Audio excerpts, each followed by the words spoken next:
चाचा मच्छी ढाबे ने लाया है 31 दिसंबर का धमाका ऑफर। सिर्फ 799 में 4%, 1 किलो की अक्खी मच्छी और अनलिमिटेड भरपेट खाना। तो देर किस बात की, अभी बुकिंग करें। Mobile number 9765066495। 2023 ला निरोप देऊन नवीन वर्षाच्या स्वागतासाठी विविध ठिकाणांच्या लोकांनी गेटवे ऑफ इंडिया येथे मोठ्या प्रमाणात हजेरी लावली आहे। त्यामुळे या ठिकाणी एकच गर्दी झाल्याचे पाहायला मिळत आहे। तर येत्या वर्षाचे स्वागत करण्यासाठी लोकांमध्ये एक वेगळीच ऊर्जा दिसत आहे। दरम्यान नागरिकांना सरकारकडून काय अपेक्षित आहे याबद्दल त्यांची प्रतिक्रिया जाणून घेतली असता ते म्हणाले की मनोज जरांगे पाटील यांच्याकडून मराठा आंदोलन झाले, त्यामार्फत मराठा समाजाला आरक्षण मिळाले पाहिजे। 2024 मध्ये आम्हाला आरक्षण मिळावे व सरकार मराठ्यांचे असून मराठ्यांना आरक्षण मिळत नाही ही चिंतेची बाब असल्याचे यावेळी नागरिकांनी म्हटले। आपलं नाव बप्पू हरिभाऊ आपसे। काका काय चाललं 2023 वर्ष काही तासानंतरच संपणार आहे आणि 2024 हे नवं वर्ष उजळणार आहे। तर तुम्ही 2023 मध्ये काय काय गोष्टी केल्यात आणि आता 2024 मध्ये काय काय गोष्टी अपेक्षित आहेत? 2023 मध्ये आता मनोज जरांगे पाटलाच्या पाठीशी उभं राहून मराठा आरक्षण भेटायला पाहिजे होतं। सरकारला शिंदे सरकारला आम्ही 30 दिवसाची मुदत मागितली, त्यांना बोनस म्हणून 10 दिवस एक्स्ट्रा दिले, पण तिने काय त्याच्याकडे दुर्लक्ष केलं। खरं मराठा आरक्षण फारच सुंदर आरक्षण भेटायलाच पाहिजे। मराठा समाजाचे मुलं खूप शिकले, त्यांना नोकऱ्या भेटत नाही।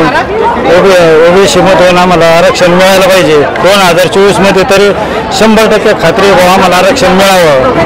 सरकार हे मराठ्याचं सरकार आहे आणि सरकार सगळे आमदार खासदार मराठी जास्त प्रमाणात मराठ्याचे असून पण मराठ्यांना आरक्षण भेटत नाही ही महत्वाची बाब आहे। आपलं नाव काय? अस्मिता। तुम्हाला काय वाटतं की एकनाथ शिंदेचं काम कसं वाटतं तुम्हाला? एकनाथ शिंदेचं एकंदरीत बघितलं तर काम चांगलं आहे त्यांचं, वाईट पण नाही बोलता येणार, पण आतापर्यंत नाही भेटलं ते आता गेल्या काही दिवस भेटायला पाहिजे होतं। 23 तारखेपर्यंत भेटू शकतं असं आम्ही एक खात्री करतो। थँक्यू। दादा आपलं नाव? सागर निवृत्ती धर्मे।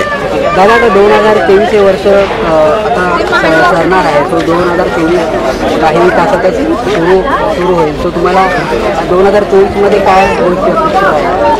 2024 आता हे सगळ्यांना चांगलं गेलं पाहिजे वर्ष। आणि प्लस पॉईंट म्हणजे जे जरांगे पाटील जे उपोषण करतायत त्यांना मराठ्यांना आरक्षण भेटलं पाहिजे आणि महागाई कमी झाली पाहिजे आणि यांचं सरकार एकच मतावरती स्थिर राहिलं पाहिजे।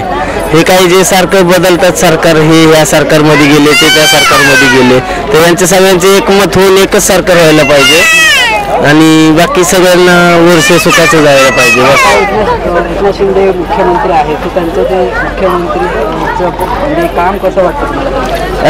तसं बघायला गेलं तर त्यांचं काम तसं चांगलंच आहे, पण आम्ही अजून अनुभव घेतलेला नाही, आम्ही समक्ष बघितलेलं नाही, कारण की ह्यांचं सरकार 6 महिन्यालाच बदलतं, त्याच्यामुळे आपल्याला पण काही सांगता येणार नाही।